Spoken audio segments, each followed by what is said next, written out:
सीधा જ સાંભળીએ પ્રધાનમંત્રી નરેન્દ્ર મોદીને જે પોતાની મન કી બાત કરી રહ્યા છે। और हमेशा की तरह इस बार भी ये चुनौती है कि एपिसोड में किन किन विषयों को शामिल किया जाए। मुझे पॉजिटिविटी से भरे एक से बढ़कर एक इनपुट्स मिले हैं। इनमें बहुत सारे ऐसे देशवासियों का जिक्र है जो दूसरों के लिए उम्मीद की किरण बनकर उनके जीवन में बेहतरी लाने में जुटे हुए हैं। साथियों, कुछ ही दिन बाद 8 मार्च को हम महिला दिवस मनाएंगे। ये विशेष दिन देश की विकास यात्रा में नारी शक्ति के योगदान को नमन करने का अवसर होता है। महाकवि भरतियार जी ने कहा है कि विश्व तभी समृद्ध होगा जब महिलाओं को समान अवसर मिलेंगे। आज भारत की नारी शक्ति हर क्षेत्र में प्रगति की नई ऊंचाइयों को छू रही है। कुछ वर्ष पहले तक किसने सोचा था कि हमारे देश में गांव में रहने वाली महिलाएं भी ड्रोन उड़ाएंगी, लेकिन आज ये संभव हो रहा है। आज तो गांव गांव में ड्रोन दीदी की इतनी चर्चा हो रही है, हर किसी की जुबान पर नमो ड्रोन दीदी, नमो ड्रोन दीदी ये चल पड़ा है। हर कोई इसके विषय में चर्चा कर रहा है। एक बहुत बड़ी जिज्ञासा पैदा हुई है और इसलिए मैंने भी सोचा कि क्यों ना इस बार मन की बात में एक नमो ड्रोन दीदी से बात की जाए।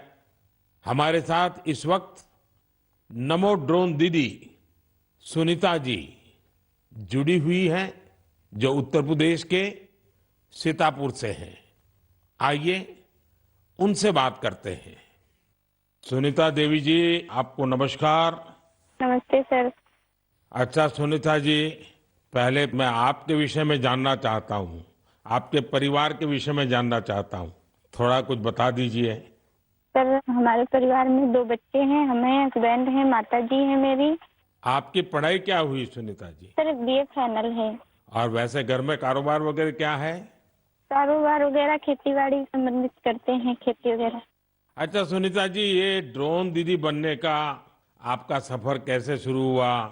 आपको ट्रेनिंग कहाँ मिली? कैसे कैसे बदलाव क्या आया? मुझे पहले से जानना है। जी सर, ट्रेनिंग हमारी फूलपुर एफको में हुआ था, इलाहाबाद में, और वहीं से हमको ट्रेनिंग मिली है। तो तब तक आपने ड्रोन के विषय में सुना था कभी? सर सुना नहीं था, एक बार ऐसे देखे थे, कृषि विज्ञान केंद्र जो सीतापुर का है वहाँ पे हमने देखा था, पहली बार वहाँ देखा था हमने ड्रोन। सुनीता जी, मुझे ये समझना है कि मानो आप पहले दिन गए, जी पहले दिन आपका ड्रोन दिखाया होगा, फिर कुछ बोर्ड पे पढ़ाया गया होगा, कागज पे पढ़ाया गया होगा, फिर मैदान में ले जाके प्रैक्टिस, क्या क्या हुआ होगा? आप मुझे बस समझा सकती है पूरा वर्णन? जी जी सर, पहले दिन सर हम लोग जब गए हैं तो उसके दूसरे दिन से हम लोगों की ट्रेनिंग शुरू हुई थी। पहले तो थ्योरी पढ़ाई गई थी, सब क्लास चले थे 2 दिन। क्लास में ड्रोन में क्या क्या पार्ट हैं, कैसे कैसे आपको क्या क्या करना है, ये सारी चीजें थ्योरी में पढ़ाई गई थी। तीसरे दिन सर हम लोगों का पेपर हुआ था। उसके बाद में फिर सर एक कंप्यूटर पे भी पेपर हुआ था, मतलब पहले क्लास चला, उसके बाद में टेस्ट लिया गया, फिर प्रैक्टिकल करवाया गया था हम लोगों का, मतलब ड्रोन कैसे उड़ाना है, कैसे कैसे मतलब आपको कंट्रोल कैसे संभालना है, हर चीज सिखाई गई थी प्रैक्टिकल के तौर में। फिर ड्रोन काम क्या करेगा वो कैसे सिखाया?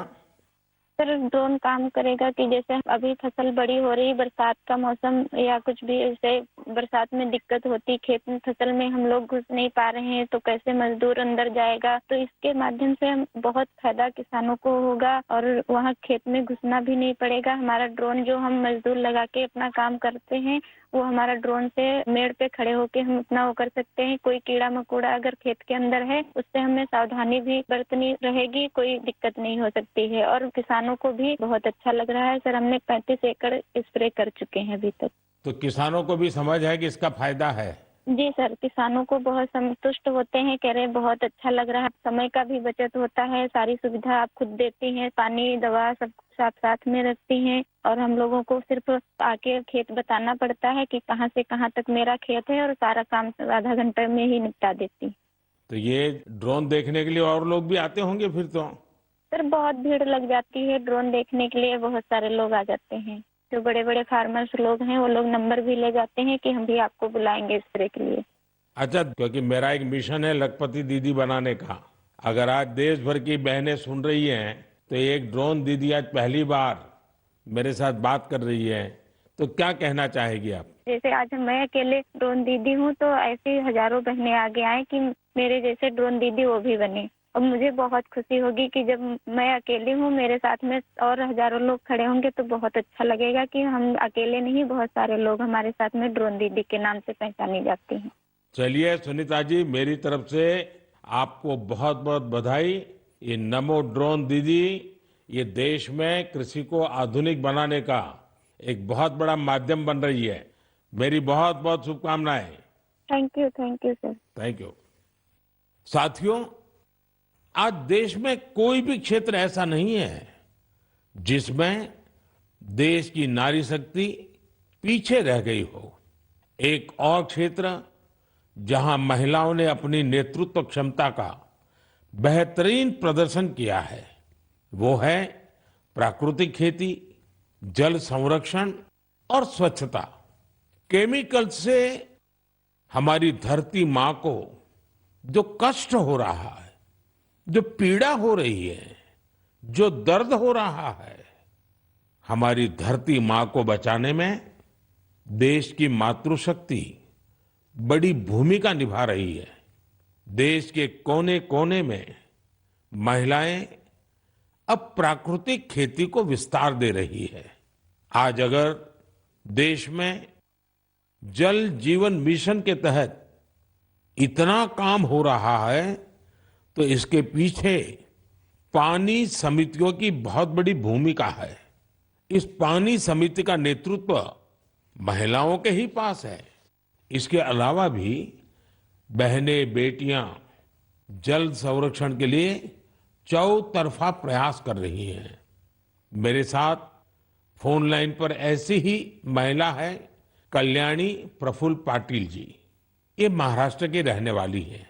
आइए कल्याणी प्रफुल्ल पाटिल जी से बात कर उनका अनुभव जानते हैं।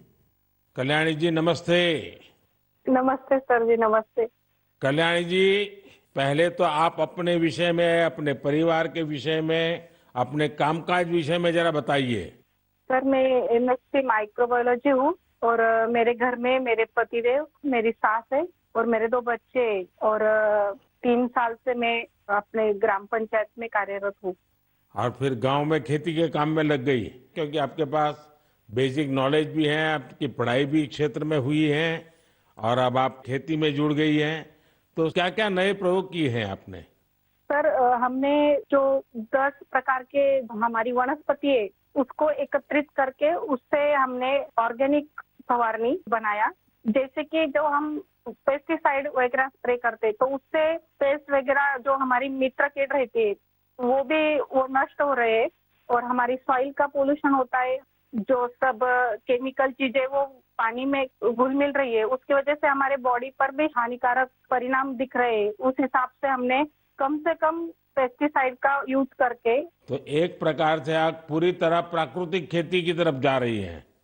हाँ, जो अपनी पारंपरिक खेती है सर वैसे हमने की पिछले साल। क्या अनुभव आया प्राकृतिक खेती में? सर जो हमारी महिला है उनको जो खर्च है वो कम लगा और जो प्रोडक्ट है सर तो वो समाधान था कि हमने विदाउट पेस्ट वो किया है। क्योंकि अब कैंसर के प्रमाण जो बढ़ रहे हैं जैसे शहरी भागों में तो है लेकिन गांव में भी हमारे उसका प्रमाण बढ़ रहा है। तो उस हिसाब से अगर आप अपने आगे के परिवार को अपने सुरक्षित करना है तो ये मार्ग का अवलंबना जरूरी है। इस हिसाब से वो महिलाएं भी सक्रिय सहभाग इसके अंदर दिखा रही है।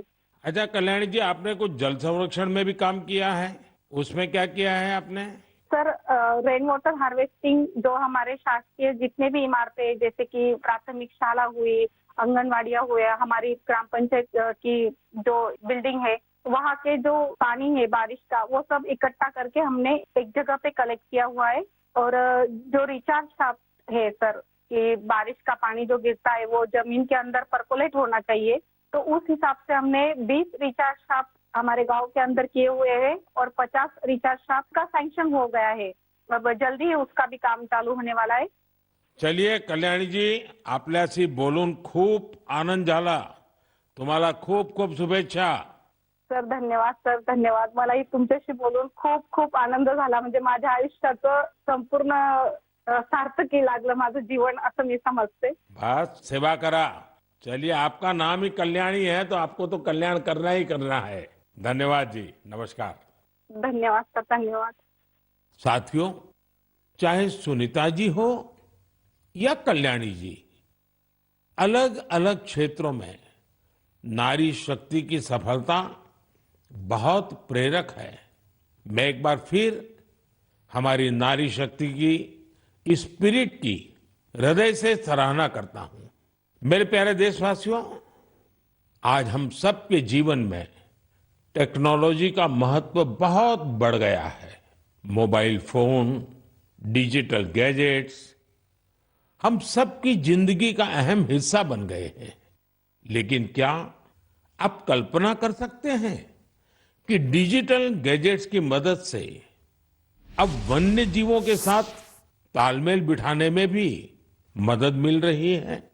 कुछ दिन बाद 3 मार्च को विश्व वन्य जीव दिवस है.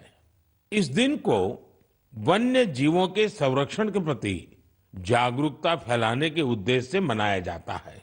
इस वर्ष वर्ल्ड वाइल्ड लाइफ डे की थीम में डिजिटल इनोवेशन को सर्वोपरि रखा गया है. आपको ये जानकर खुशी होगी कि हमारे देश के अलग अलग हिस्सों में वन्य जीवों के संरक्षण के लिए टेक्नोलॉजी का खूब उपयोग हो रहा है.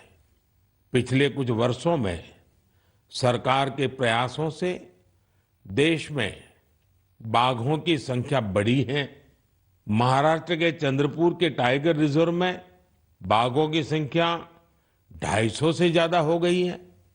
चंद्रपुर जिले में इंसान और बाघों के संघर्ष को कम करने के लिए आर्टिफिशियल इंटेलिजेंस की मदद ली जा रही है. यहाँ गांव और जंगल की सीमा पर कैमरे लगाए गए हैं. जब भी कोई बाघ गांव के करीब आता है, तब एआई की मदद से स्थानीय लोगों को मोबाइल पर अलर्ट मिल जाता है. आज इस टाइगर रिजर्व के आसपास के 13 गांवों में इस व्यवस्था से लोगों को बहुत सुविधा हो गई है और बाघों को भी सुरक्षा मिली है.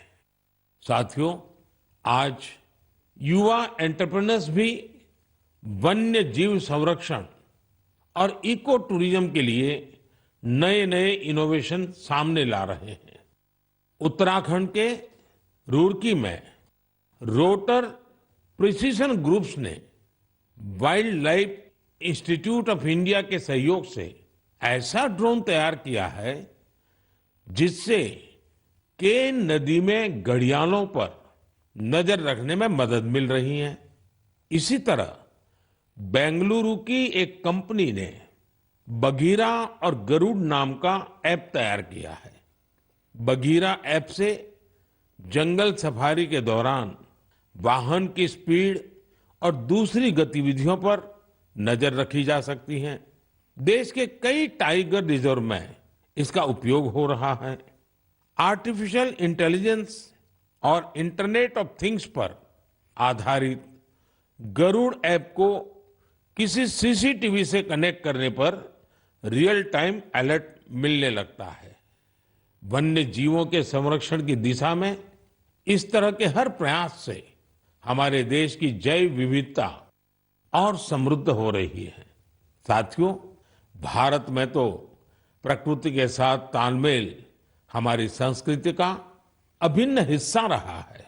हम हजारों वर्षों से प्रकृति और वन्य जीवों के साथ सह अस्तित्व की भावना से रहते आए हैं. अगर आप कभी महाराष्ट्र के मेलघाट टाइगर रिजर्व जाएंगे तो वहां स्वयं इसे अनुभव कर सकेंगे। इस टाइगर रिजर्व के पास खटकली गांव में रहने वाले आदिवासी परिवारों ने सरकार की मदद से अपने घर को होम स्टे में बदल दिया है। ये उनकी कमाई का बहुत बड़ा साधन बन रहा है। इसी गांव में रहने वाले कोरकू जनजाति के प्रकाश जामकर जी ने अपनी 2 हेक्टेयर जमीन पर 7 कमरों वाला होम स्टे तैयार किया है। उनके यहाँ रुकने वाले पर्यटकों के खाने पीने का इंतजाम उनका परिवार ही करता है। अपने घर के आसपास उन्होंने औषधीय पौधों के साथ आम और कॉफी के पेड़ भी लगाए हैं। इससे पर्यटकों का आकर्षण तो बढ़ा ही है, दूसरे लोगों के लिए भी रोजगार के नए अवसर बने हैं। मेरे प्यारे देशवासियों, जब पशुपालन की बात करते हैं तो अक्सर गाय भैंस तक ही रुक जाते हैं, लेकिन बकरी भी तो एक अहम पशुधन है जिसकी उतनी चर्चा नहीं होती है। ओडिशा के कालाहंडी में बकरी पालन गांव के लोगों की आजीविका के साथ साथ उनके जीवन स्तर को ऊपर लाने का भी एक बड़ा माध्यम बन रहा है। इस प्रयास के पीछे जयंती महापात्रा जी और उनके पति बीरेन साहू जी का एक बड़ा फैसला है। ये दोनों बेंगलुरु में मैनेजमेंट प्रोफेशनल्स थे, लेकिन इन्होंने ब्रेक लेकर कालाहंडी के सालेभाटा गांव आने का फैसला लिया। ये लोग कुछ ऐसा करना चाहते थे जिससे यहाँ के ग्रामीणों की समस्याओं का समाधान भी हो, साथ ही वो सशक्त भी बने। सेवा और समर्पण से भरी अपनी इसी सोच के साथ इन्होंने माणिकस्तु एग्रो की स्थापना की और किसानों के साथ काम शुरू किया। जयंती जी और बीरेन जी ने यहाँ एक दिलचस्प माणिकस्तु गॉट बैंक भी खोला है। वे सामुदायिक स्तर पर बकरी पालन को बढ़ावा दे रहे हैं। उनके गोट फार्म में करीब दर्जनों बकरियां हैं। माणिकस्तु गोट बैंक इसने किसानों के लिए एक पूरा सिस्टम तैयार किया है। इसके जरिए किसानों को 24 महीने के लिए 2 बकरियां दी जाती हैं। 2 वर्षों में बकरियां 9 से 10 बच्चों को जन्म देती हैं। इनमें से 6 बच्चों को बैंक रखता है, बाकी उसी परिवार को दे दी जाती है जो बकरी पालन करता है। इतना ही नहीं, बकरियों की देखभाल के लिए जरूरी सेवाएं भी प्रदान की जाती हैं। आज 50 गांवों के 1000 से अधिक किसान इस दंपत्ति के साथ जुड़े हैं। उनकी मदद से गांव के लोग पशुपालन के क्षेत्र में आत्मनिर्भरता की ओर बढ़ रहे हैं। मुझे ये देखकर बहुत अच्छा लगता है कि विभिन्न क्षेत्रों में सफल प्रोफेशनल्स छोटे किसानों को सशक्त और आत्मनिर्भर बनाने के लिए नए नए तरीके अपना रहे हैं। उनका यह प्रयास हर किसी को प्रेरित करने वाला है। मेरे प्यारे देशवासियों, हमारी संस्कृति की सीख है परमार्थ परमो धर्मः, यानी दूसरों की मदद करना ही सबसे बड़ा कर्तव्य है। इसी भावना पर चलते हुए हमारे देश में अनगिनत लोग निस्वार्थ भाव से दूसरों की सेवा करने में अपना जीवन समर्पित कर देते हैं। और बढ़ गया है, आम चुनावों की इस हलचल के बीच आप युवा न केवल राजनीतिक गतिविधियों का हिस्सा बनिए, बल्कि इस दौरान चर्चा और बहस को लेकर भी जागरूक बने रहिए। और याद रखिएगा, मेरा पहला वोट देश के लिए। मैं देश के इन्फ्लुएंसर्स को भी आग्रह करूंगा, चाहे वो खेल जगत के हो, फिल्म जगत के हो, साहित्य जगत के हो, दूसरे प्रोफेशनल्स हो, या हमारे इंस्टाग्राम और यूट्यूब के इन्फ्लुएंसर्स हो, वो भी इस अभियान में बढ़ चढ़कर हिस्सा लें और हमारे फर्स्ट टाइम वोटर्स को मोटिवेट करें। साथियों, मन की बात के इस एपिसोड में मेरे साथ इतना ही। देश में लोकसभा चुनाव का माहौल है और जैसा कि पिछली बार हुआ था, संभावना है कि मार्च के महीने में आचार संहिता भी लग जाएगी। ये मन की बात की बहुत बड़ी सफलता है कि बीते 110 एपिसोड में हमने इसे सरकार की परछाई से भी दूर रखा है। मन की बात में देश की सामूहिक शक्ति की बात होती है, देश की उपलब्धि की बात होती है। ये एक तरह से जनता का, जनता के लिए, जनता द्वारा तैयार होने वाला कार्यक्रम है। लेकिन फिर भी राजनीतिक मर्यादा का पालन करते हुए लोकसभा चुनाव के इन दिनों में अब अगले 3 महीने मन की बात का प्रसारण नहीं होगा। अब जब आपसे मन की बात में संवाद होगा तो वो मन की बात का 111वां एपिसोड होगा। अगली बार मन की बात की शुरुआत 111 के शुभ अंक से हो तो इससे अच्छा भला क्या होगा। लेकिन साथियों, आपको मेरा एक काम करते रहना है। मन की बात भले 3 महीने के लिए रुक रहा है, लेकिन देश की उपलब्धियां थोड़ी रुकेंगी। इसलिए आप मन की बात हैशटैग के साथ समाज की उपलब्धियों को, देश की उपलब्धियों को सोशल मीडिया पर डालते रहें। कुछ समय पहले एक युवा ने मुझे एक अच्छा सुझाव दिया था। सुझाव ये कि मन की बात के अब तक के एपिसोड में से छोटे छोटे वीडियो YouTube शॉर्ट्स के रूप में शेयर करना चाहिए। इसलिए मैं मन की बात के श्रोताओं से आग्रह करूंगा कि ऐसे शॉर्ट्स को खूब शेयर करें। साथियों, जब अगली बार आपसे संवाद होगा तो फिर नई ऊर्जा, नई जानकारियों के साथ आपसे मिलूंगा। आप अपना ध्यान रखिए। बहुत बहुत धन्यवाद। नमस्कार। પ્રધાનમંત્રી નરેન્દ્ર મોદી જેમણે પોતાની મન કી બાત કરી એપિસોડમાં તેમણે અલગ અલગ મુદ્દાઓને લઈને ચર્ચા કરી હતી। ખાસ આ મન કી બાતના કાર્યક્રમમાં પ્રધાનમંત્રીએ મહિલાઓ સાથે વાતચીત કરી હતી।